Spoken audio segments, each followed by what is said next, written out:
हम आज आपको इनकम टैक्स के न्यू स्लैब रेट्स जो हैं उसके बारे में आज आपको बताएंगे कि हम किस प्रकार से इनकम टैक्स के अंतर्गत हम टैक्स कैलकुलेट करते हैं।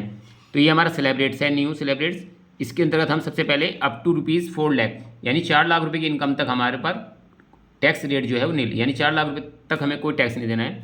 और 4 लाख से 8 लाख रुपये तक 5% और 8 लाख रुपये से 12 लाख रुपये तक 10%, इस प्रकार से स्लैब रेट्स दिया हुआ है। तो हम आपको एक एग्जांपल के तौर पर जिसकी इनकम 12 लाख रुपए है उसको कितना टैक्स देना पड़ेगा ये आज हम आपको बताएंगे। तो टैक्स में है tax calculation on income ₹12 lakh. तो इसके अंतर्गत हमने आपको बताया कि up to 4 lakh rupees, 4 lakh rupees तक हमारी इनकम जो है पर कोई टैक्स नहीं रहेगा, नील। और 8 लाख से 4 लाख रुपये तक जो मैंने इसके अंतर्गत बताया आपको वो, तो 8 लाख में से 4 लाख हटाएंगे यानी एक्स्ट्रा 4 लाख जो बचे उसका 5% 20,000 जो आपके सामने निकल कर आया। उसी प्रकार से 12 लाख में से 8 लाख घटाएंगे क्योंकि 8 लाख से 12 लाख तक के बीच का जो डिफरेंस है वो 4 लाख है। तो उस 4 लाख पर नेक्स्ट जो टैक्स है वो 10% है, तो हमारा इसका आ गया 40,000। इस प्रकार से हमारा टैक्स 20 और 40 60,000 हमारा टैक्स बना। इस टैक्स में हमें 87A के अंतर्गत जो हमें रिबेट मिलती है उसको माइनस कर देंगे।